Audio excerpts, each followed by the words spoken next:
She showed up in uniform right on time, but they told her to wait outside. What they didn't know, she was about to bring down the whole company. The rain had started just minutes before she arrived. It wasn't a heavy downpour, just that steady, silvery drizzle that soaks through without making a sound, the kind that sticks to your skin and your soul. Evelyn Brooks stood outside the crew entrance of Atlanta's Hartsfield-Jackson Airport, her pilot's uniform crisp, her posture proud, but her spirit already bruised. She had flown for over 35 years. Captain Brooks, they used to call her, with a tone of respect. But that morning, not one person said her name. The sliding glass doors, usually opened automatically for airline crew, stayed shut. Evelyn placed her badge against the scanner. Nothing. She pressed the call button. A young staff member appeared behind the glass, glanced at her, then turned to someone else inside. She waited and waited. 5 long minutes passed. When the door finally opened, it wasn't to welcome her. It was to let a group of laughing flight attendants walk out. One of them, a blonde woman in her 20s, barely looked at Evelyn as she brushed past. "Can I help you?" came a voice. A man in an airline polo shirt stepped forward, squinting at her badge. "I'm Captain Brooks, scheduled to fly Flight 289 to Phoenix," she said, with the calm certainty of someone who had done this hundreds of times. He frowned. "Are you sure? I don't see your name on the rotation today." Evelyn felt her stomach tighten. "It was confirmed yesterday," she said, gently tapping the screen of her tablet, pulling up the flight assignment email. "Here." He glanced at it but didn't take the device. "I'll check with the team," he said, already turning away. He didn't invite her inside. He didn't offer an umbrella. He didn't call her captain. Evelyn stood there, 61 years old, 3 decades in the sky, a lifetime of service in her bones, and not even the decency of a folding chair to sit on. Her curls, streaked with silver, began to dampen under the light drizzle. Her navy blue blazer absorbed the cold like it absorbed the silence from inside. She remembered her father's words, spoken back when she was just a skinny girl in Montgomery, with big eyes and even bigger dreams. "They might not see you, Evelyn, but you keep showing up with grace, with pride." So she stood, shoulders back, as the rain turned to mist around her. Inside, behind the frosted glass, she saw a man, a young pilot, probably mid-30s, being ushered in by the same staffer who had brushed her off. He was laughing, his uniform jacket barely buttoned, a paper coffee cup in one hand, and he was wearing her badge number, her slot, her flight. Evelyn didn't move. Her heart was beating hard, but her face remained composed. She knew what this was. It wasn't a mistake. It wasn't a mix-up. It was a message, and it wasn't the first time she'd heard it. Still, she waited. Passengers began arriving. A child pointed at her through the glass, curious about the lady in the pilot's uniform standing alone in the rain. A few adults glanced, then looked away. She caught her reflection in the glass, still strong, still elegant, still proud. But fading. She checked the time. If they didn't allow her in within 10 minutes, Flight 289 would depart without her. She could already feel it happening. And somewhere deep inside, something that had stayed silent for years began to stir. It wasn't anger. It was memory. It was purpose. And it was just beginning. The rain had stopped, but the chill remained.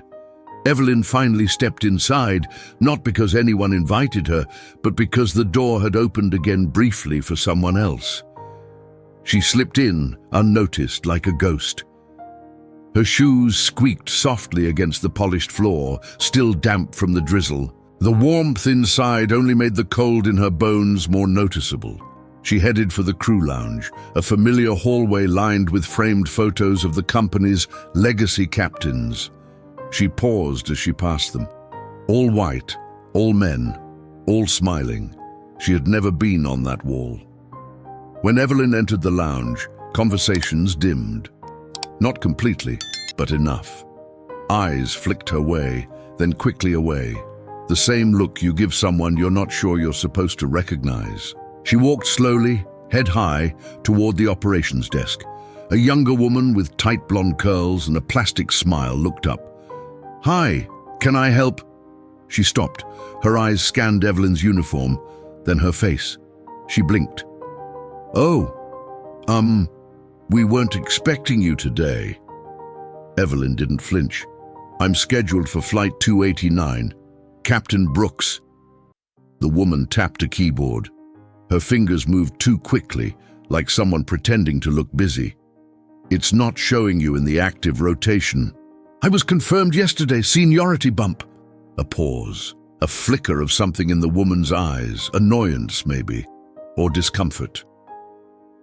"Well, Captain Miller was reassigned last minute. He's already been briefed and boarded." Captain Miller, the young white pilot she saw laughing earlier. Evelyn felt something tighten in her chest. She tried again. "You know I'm type-rated on the A320.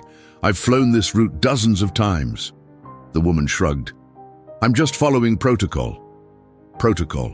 Evelyn swallowed hard. That word had followed her all her life. It meant different things in different rooms. In this one, it meant sit down, stay quiet, don't push. She stepped back slowly.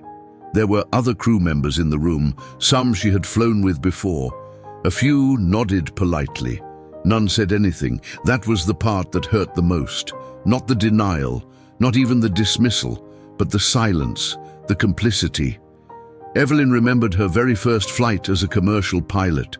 It was 1986. People stared at her walking down the jet bridge, not with admiration, but with confusion. Some passengers asked to switch flights.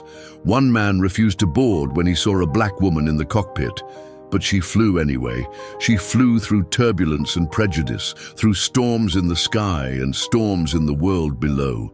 She flew until the questions stopped and the nods of respect started. At least, she thought they had. Today, it was like starting all over again. She turned to leave the lounge, but before she reached the door, a voice stopped her. "Captain Brooks." She turned. An elderly white man dressed in civilian clothes stood by the coffee machine. He looked at her with warm recognition. "I remember you," he said, his voice soft but sure. "You flew me and my wife to San Diego in '95. You let her take a photo in the cockpit after the landing." Evelyn blinked. "I did. She cried all the way home, said it was the first time she believed women could do anything." He smiled. "You were her hero." Evelyn felt her throat tighten. She hadn't thought about that flight in years. "Thank you," she said quietly.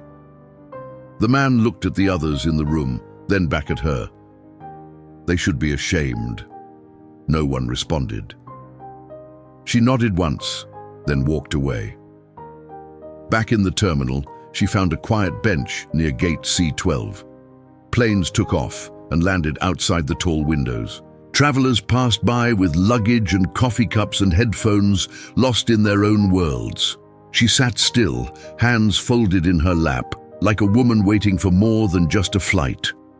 She thought of her father again, Charles Brooks, a Tuskegee airman who never got the chance to fly commercially. He died before Evelyn earned her wings. But she carried his legacy. Every flight she captained was for him. Every smooth landing was a message to the world. I belong here. But today, that world had tried to erase her, and yet she was still here, still standing, still watching. And just then, her tablet buzzed. One new message. Subject, internal communication error, confidential. She stared at it, her finger hovering above the screen. Something about the timing didn't feel random. Something was about to change. Evelyn hesitated before opening the message. Her fingers trembled slightly, not from fear, but from the weight of everything she'd held back for too long. She tapped the screen. The email unfolded like a quiet scream. It was a chain of internal communications between operations staff sent by accident to her inbox as part of an outdated group email list. She was no longer supposed to be on it. But there it was. Subject line, Crew Realignment Initiative, Priority Strategy. The first paragraph made her stomach turn. Effective immediately, senior legacy personnel not conforming to image alignment are to be rerouted, reassigned, or phased out of visible service roles. We are moving toward a younger, modern-facing crew dynamic that reflects brand evolution and passenger expectations. No names were listed, but she didn't need names. She was reading her own erasure. It went on, coded language dressed up in corporate speak, words like culture cohesion, brand harmony, passenger confidence. And there, in the middle of it all, a line that made her breath catch: special attention to personnel with high age visibility and DEI legacy tags. That was her. She had been one of the first black female captains in the company's history. She'd been on every diversity poster in the 90s, smiling in uniform, front and center. Now, she was a tag. She scrolled further. A reply from the base supervisor confirmed it. Captain Brooks will be swapped with Miller effective tomorrow. Make it clean. No confrontation. Let her age out quietly. No confrontation. Let her age out. She read the words over and over as if they might change on the screen. Her seat, her role, her identity had been taken. And worse, the people she had served with, laughed with, mentored, they had let it happen in silence. She closed the email. The gate agent made an announcement over the loudspeaker. Flight 289 to Phoenix was now boarding. She watched as the other pilot, Captain Miller, strode confidently past her, rolling his bag, chatting with a flight attendant. He didn't see her, or pretended not to. Either way, he walked straight into her flight, her cockpit, her sky. And Evelyn remained on the bench, her reflection caught in the window, framed by the wings of a plane she was no longer allowed to fly. For a moment, she couldn't breathe. Then something shifted.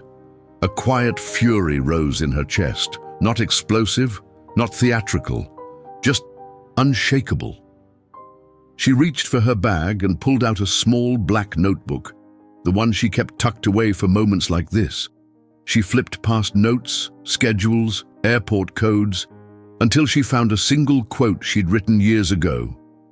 "The sky belongs to those who dare to rise, not those who are allowed." She stood, walked to the restroom, wiped the rain from her blazer, straightened her tie, looked herself in the mirror. Captain Evelyn Brooks, still her, still whole, still watching, and still rising. Back in the terminal, she opened the camera on her tablet, set it on the bench, pressed record. And for the first time in years, Evelyn Brooks looked straight into the lens and told the truth. Not the polished version, not the corporate safe version, but the real story, from the moment she walked through flight school doors as the only black woman in her class, to the time a male co-pilot refused to shake her hand in the cockpit, to the 1,000 little slights, jokes, and silences she absorbed over decades. She told it all, and then she read the email, word for word. She didn't raise her voice. She didn't accuse or curse. She simply ended the video with one line. "This is not about age or color or image. It's about dignity, and I will not wait outside anymore." She uploaded the video and hit post. Then she sat back down, folded her hands, and waited. Not for a gate to open, but for the world to see. And the world was watching. The terminal buzzed around her, indifferent as ever. Children clutched plush toys. Business travelers rushed past with phones pressed to their ears, and overhead a soft instrumental version of "What a Wonderful World" played, its irony not lost on Evelyn. She sat alone, watching planes taxi in and out. A heavy ache pressed against her chest, not from the humiliation, not from the betrayal, but from the silence that followed her post. It had been 30 minutes. No messages, no calls. She checked the video again, still under 100 views. She exhaled slowly, biting back the bitterness rising in her throat. Maybe they really didn't care. Maybe Dignity didn't go viral. But just as she was about to turn off the screen, she heard a voice, clear and familiar. "Captain Brooks?" She looked up. An elderly man stood a few feet away, leaning on a cane. He wore a worn grey cardigan and a pair of glasses that seemed a size too big for his face. His eyes, however, were sharp, full of memory. "Excuse me," he said gently. "Are you Evelyn Brooks?" She nodded slowly, unsure. "I knew it," he smiled. "I flew with you years ago, Denver to Miami. You gave my grandson a pair of wings. He kept those things on his backpack for 10 years. Evelyn blinked. "I remember those little pins." "He still talks about you," the man said. "He's a pilot now. Said he became one because of the black lady in charge of the clouds. That's what he called you." Her hand covered her mouth as the tears threatened to rise. She didn't cry, not yet. But something cracked open inside her, something deeper than pride. It was legacy. The old man sat beside her. "I saw what happened," he said quietly. "You just stood there, dignified, like a damn monument, but they couldn't see it." Evelyn finally looked at him. "They never really saw us," she whispered. He nodded. "Maybe not, but the ones who needed to, did." She smiled, just barely. It wasn't long after that she heard the first ping, a message, then another, then 5. Her tablet began buzzing softly in her lap. Comments, shares, mentions. Someone had reposted the video, then someone else. Then a blog picked it up. She clicked the app again, and the number had jumped. 3,000 views, then 5, 10, 20. A ripple had started, and it wasn't stopping. Her inbox flooded. Other pilots, flight attendants, retired airline workers, some black, some not, all telling their stories, quiet messages of solidarity, screenshots of similar emails, hidden memos, discreet confirmations that what had happened to her wasn't isolated, it was systemic, it was real, and now it was exposed. She scrolled through the comments. "I flew with her. She's a legend. My mom was pushed out the same way. We see you, Captain. Not all heroes wear capes. Some wear epaulets." And then came one that stopped her cold. "I'm a regional pilot. They're doing the same to me. Thank you for speaking up. I didn't think anyone ever would." The ache in her chest began to loosen. She wasn't alone. She never had been. It was just that no one had dared to speak loud enough. Until now. As Evelyn stared out the window, the sunlight began to break through the clouds. A 737 took off, lifting into the sky with effortless grace. She followed its arc, her heart rising with it. Invisible wings, they once said. But maybe they were only invisible to the people who chose not to see. She had always flown with purpose. Now, she was flying with fire. And somewhere in the back of her mind, she heard her father's voice again. "Don't ever let them ground you, baby girl. You were born to rise." By nightfall, Evelyn's phone was down to 12%, but her spirit had never felt more alive. The video had passed 120,000 views. It was being shared by advocacy pages, former airline staff, news bloggers, even celebrities. A tweet from a retired astronaut simply read, "Captain Brooks, I see you, I salute you." And now, there was a second email. This one wasn't accidental. It came from an anonymous account. The subject line chilled her. "They've done it before. Here's proof." Evelyn's hand hovered over the screen. She was still sitting in that same terminal chair, now long past her scheduled departure time. A janitor had nodded to her earlier, a quiet show of support. No one from the airline had reached out. She opened the message. Attached were PDF files, 6 of them, each one labeled with a date and a name. Inside were internal memos, performance reviews, and HR records, all following a pattern. Senior black pilots reassigned. Asian American flight attendants rotated out. older female captains pushed to desk jobs, all justified with words like brand fit or crew cohesion. It was a purge, silent, calculated, and designed to be untraceable. Until now. The last file was a shock. It wasn't about her, it was about someone else. Captain Thomas Ray, her friend, her mentor, the one who trained her on her first international route. He had retired suddenly last year after decades with the company. No explanation, no farewell party, no goodbye. The memo about him read, "Phase out Ray, too vocal, too visible. Use retirement incentive to remove quietly. Monitor for potential whistleblow." Evelyn felt her hands clench. She had thought he'd left on his own. He hadn't. She sat in silence for a moment, the weight of the revelations pressing in around her. The kind of silence that comes not from shock, but from clarity. This wasn't just her story. It was everyone's. All the names erased, all the faces passed over, all the seats taken.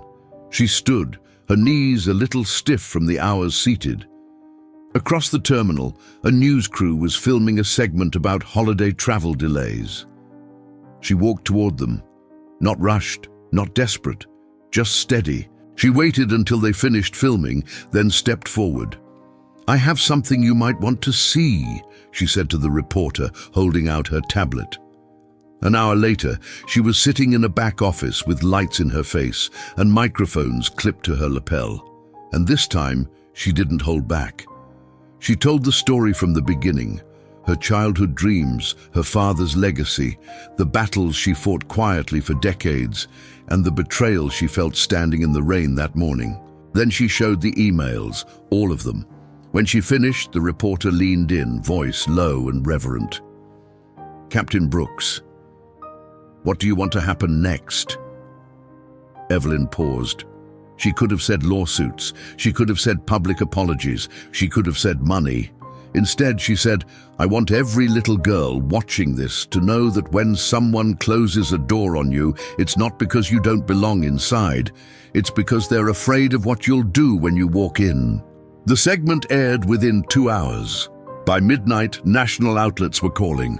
By morning, a congressional representative had tweeted, "We will be requesting a formal investigation into discriminatory practices in the airline industry. Thank you, Captain Brooks."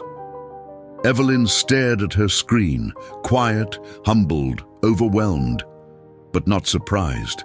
She had always known the truth had wings. Now it had finally taken flight. The next morning, Evelyn awoke to a different world. She hadn't meant to fall asleep at the airport, but sometime after the last interview and after forwarding the emails to the attorney who contacted her via DM, her body had given in. She had curled up in the corner of the terminal, head resting on her flight bag, something she hadn't done since her days as a rookie co-pilot. When she opened her eyes, sunlight was pouring through the glass, and around her, reporters, camera crews, passengers holding up phones, whispering. She rose slowly, brushing off her blazer. Someone clapped, then someone else. Then the entire terminal erupted in applause. It wasn't wild or theatrical. It was soft, steady, like rain starting on a tin roof. Respect. That's what it was. Real, earned, undeniable. A little girl walked up to her with bright eyes and curly hair. "Are you the lady who stood up?" she asked. Evelyn knelt to her level. "Yes, baby. I stood up." "Good," the girl said. "I want to be a pilot like you." She gave Evelyn a sticker with a cartoon plane on it. Evelyn smiled as she tucked it into her pocket. By noon, her video had surpassed 1 million views. By evening, it had become the headline. Veteran black pilot exposes airline's silent erasure tactics. Captain Brooks brings aviation industry under fire. I stood in the rain and they shut the door. The video that sparked a movement. And then came the statement from the airline. It read like every crisis response ever written, carefully polished, filled with vague acknowledgements of concern and a commitment to review. No apology, no accountability, But the world had changed overnight. Former employees started to speak out. Pilots from other airlines shared their stories. A retired HR manager released an internal document called Appearance Compliance Targets, which listed subtle pressures to phase out older and minority staff. The airline's stock dropped 18% in 2 days. A class action lawsuit was filed. A congressional hearing was announced. And Evelyn. She stayed calm through it all. No theatrics, no outbursts, just truth. She was invited to speak on national television, in front of live audiences, at universities, at aviation schools. In one of her speeches, she said, "They tried to make me disappear quietly, but I've spent a lifetime flying through storms. I don't vanish, I rise." Her voice lit a fire, one she didn't plan to control. But with every interview, every speech, every show of support came something else too, the weight of it all. Emails from young women telling her she gave them hope. Letters from retired staff saying they wished they'd had her courage, and notes from airline executives asking for a meeting. That's when it became clear they were scared now, not because of the press, not because of lawsuits, but because she had done the one thing they thought impossible. She'd broken the silence, and once truth takes flight, it can never be grounded again. It started with a whisper, a message here, a comment there, quiet acknowledgements from people who once looked the other way.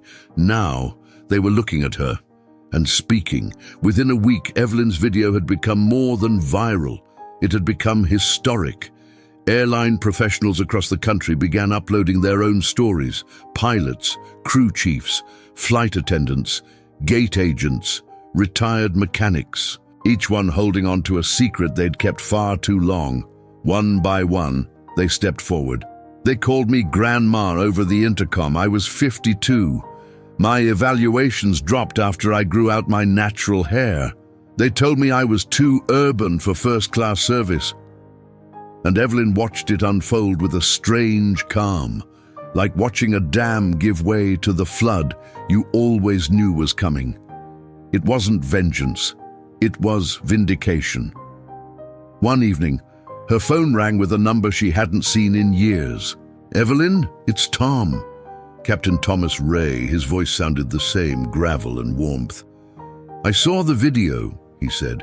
"I always knew you had steel in your spine. But that was something else." "I thought they forced you out," she whispered. "They did. Offered me a retirement package, said it was time to make room for fresh faces. I didn't have your fight left in me." Evelyn closed her eyes. "You trained me. You were the best we had." "You're the best now," he said simply. "You showed them who we are." After they hung up, Evelyn sat in the stillness of her small apartment, the city outside humming with late-night traffic, and that's when the letter came. It wasn't an email. It was hand-delivered, on letterhead, from the airline's CEO. It began with all the expected language. "We deeply regret. Our investigation is ongoing. Your dedication is recognized." And then an offer, a public apology, a reinstatement, full honors, a legacy award in her name. It came with a condition: silence. They wanted her to stop speaking, to step back quietly, now that progress had been made. Evelyn read it twice, then she laughed, not bitterly, just softly. She thought of all the years she'd spent swallowing slights, all the doors that stayed closed, all the eyes that looked past her. She thought of that little girl in the terminal, of her father's tired hands on the porch swing, of the badge that once meant everything. She picked up her pen and wrote back one sentence: "I was grounded long enough. Now I fly on my own terms." The next morning, she made a new video. This time, she wasn't alone.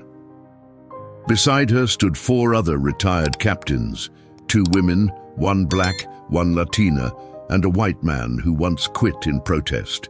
They each took turns reading sections of the airline's internal memos. No dramatics, just voices, measured, calm, devastating. By sunset, the company's board had announced an emergency session. By the end of the week, 2 executives had resigned. And Evelyn, she was invited to testify in front of Congress, not as a pilot, as a truth-teller. And truth, she had learned, doesn't land softly. It arrives with fire and lifts those who once had no wings. The hearing room was colder than Evelyn expected. Marble floors, long mahogany tables, cameras lined against the back wall like silent witnesses. Congress members filed in, some flipping through notes, others scrolling their phones. But when Captain Evelyn Brooks took her seat at the witness table, the room changed. She didn't wear her airline uniform. She wore a dark navy suit with her pilot wings pinned to the lapel. Not a costume, a symbol. The chairwoman cleared her throat. "Captain Brooks, you may proceed." Evelyn adjusted the microphone. "My name is Captain Evelyn Brooks. I served 36 years as a commercial airline pilot, accumulating over 22,000 flight hours. I'm here today not because I want revenge, but because I want accountability." Then she began. She spoke of the rain, the glass doors, the silence, the replacement. She read aloud the internal emails, the coded language, the legacy phase-outs, the comments that stung more for being wrapped in politeness. They didn't tell me I was too old. They said I didn't fit the modern image. They didn't say I was too black. They said I lacked brand cohesion. They didn't push me out. They just made it clear I was no longer invited in. She paused, then added softly, "And I am not the only one." Then came the stories. She named names, not to shame individuals, but to show patterns. Women who'd trained dozens of pilots, only to be reassigned to gate duty. Men forced into retirement for refusing to update their look. Immigrant flight attendants taken off international routes for speaking with accents. By the end of her statement, the room was quiet. Not just respectful, stunned. One representative leaned forward. "Captain Brooks, what would you have us do?" She didn't blink. Make silence expensive. The hearings lasted 3 days. Executives were called in, their faces pale, their answers rehearsed. At first, they denied knowledge. Then they admitted communication breakdowns. Finally, after enough documents were made public, they confessed. It was policy, not official, not in writing, but very much practiced. "We wanted a new image," one former VP said. "The board believed a younger, more uniform crew would boost passenger trust." "But what about veteran pilots?" one congresswoman asked. "They were part of the old brand." Those 5 words sparked outrage across the country. The airline stock fell again. A competitor announced sweeping inclusion reforms and offered interviews to displaced staff. And Evelyn? She walked out of the Capitol with her head high, flanked by fellow pilots who had once felt voiceless. But not anymore. Still, victory came with a cost. Her phone buzzed constantly, messages, interviews, threats, praise. It was exhausting. And there were moments in the quiet of her apartment when she missed the cockpit, the altitude, the solitude above the clouds. But she knew something now. Her impact no longer needed an aircraft. It needed a mission. And so she launched something new. Wings Forward, a non-profit flight academy for young people of color, women, veterans, and anyone told they don't look like a pilot. She held the first orientation on the runway of a decommissioned airfield. No banners, no press. Just future flyers and one woman who refused to stay grounded. And when she handed the first student his wings, she whispered, "Don't just fly. Redefine the sky." It didn't crash. It unraveled. The airline Evelyn once called home didn't go down in flames. It dissolved in daylight. By the time federal investigations concluded, the findings were impossible to ignore. A decade-long pattern of discriminatory internal practices, strategic elimination of senior minority employees, and falsified performance reviews aimed at invisible terminations. The board claimed ignorance, but documents, testimonies, and digital trails told another story. One by one, executives resigned. Shareholders sued. The company filed for bankruptcy under public pressure and legal fire, and so it ended. A giant of the skies, brought down not by sabotage, but by truth. Evelyn didn't celebrate. She didn't gloat. She stood in quiet reflection as she watched footage of the airline's final commercial flight, a symbolic route from Los Angeles to New York, land with no fanfare, no passengers, just a skeleton crew and a legacy that had crumbled under its own weight. Reporters asked for a statement. She gave none, because sometimes silence is the most powerful sound. Instead, she returned to the place where her journey had begun, a small regional airport in Alabama, red clay soil, humid air thick with summer, the same hangar where her father once fixed planes by hand. She walked the old runway at dusk, her shadow long, her steps slow. And she remembered the first time she looked up at the sky and thought, one day I'll be up there. The first time someone told her, that's not for people like us. And the first time she said, watch me. She closed her eyes and listened, not for applause, not for sirens, but for peace. She had flown through turbulence most people couldn't imagine. Not just storms in the air, but storms in the boardroom, storms in the soul, and through it all she had never crashed. She had stayed steady, a woman made of altitude. A pilot who soared not because she was allowed to, but because she refused not to. That night, she opened a letter that had been waiting for her at home, handwritten, simple envelope. It was from the little girl at the airport, the one with the sticker and the fearless eyes. Inside was a drawing, a plane high above the clouds. In the cockpit, a woman with grey curls and golden wings. Below it, written in crayon, "Thank you for flying for all of us." Evelyn folded the note carefully and placed it in her flight bag, right next to her original pilot license and her father's dog tags. A final tribute to a chapter now closed, but far from the end. The stage was nothing like a runway, wooden floor, folding chairs, a banner that read "Wings Forward Graduation Class 1. And yet to Evelyn Brooks it was the most important takeoff she'd ever witnessed. She stood at the edge of the stage, watching 23 young cadets in fresh-pressed uniforms. Each one had completed the program she founded, students of every background, skin color, gender, and age. Some were first-generation immigrants, others were veterans starting over. One, a grandmother of 5. She looked at them the way her father once looked at her, with quiet pride and a touch of awe. Each of these new pilots had faced their own turbulence, but today they were ready for the skies. When Evelyn stepped up to the podium, the room fell into a respectful hush. No cameras, no networks, just people. Her voice was soft but unwavering. There are flights that change our schedules and flights that change our lives, but the most important ones change the future. She paused. I was told once that I didn't look like a pilot. Then I was told I didn't fit the brand. Then I was told to wait outside. She glanced at the graduates. I'm telling you to walk in. The crowd applauded, not just with their hands, but with their hearts. After the ceremony, one by one, the graduates came up to her. Some hugged her, others just looked into her eyes with gratitude so deep it didn't need words. Evelyn sat for a moment alone in the hangar as the celebration died down. The wind outside rustled the aluminum doors. A jet passed overhead, leaving a pale white line across the sky. She smiled, not because the fight was over, but because the mission had found new pilots. A young man approached, barely 20, nervous. Captain Brooks, she turned.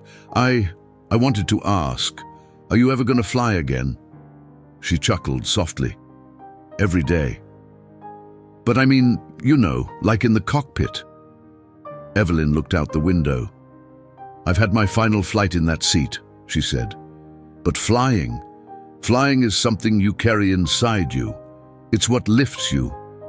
Even when they try to hold you down, He nodded, unsure. Then she leaned in and said, "When the world tries to clip your wings, fly anyway." And with that, Captain Evelyn Brooks stood tall, walked out onto the tarmac, and looked up into the open sky.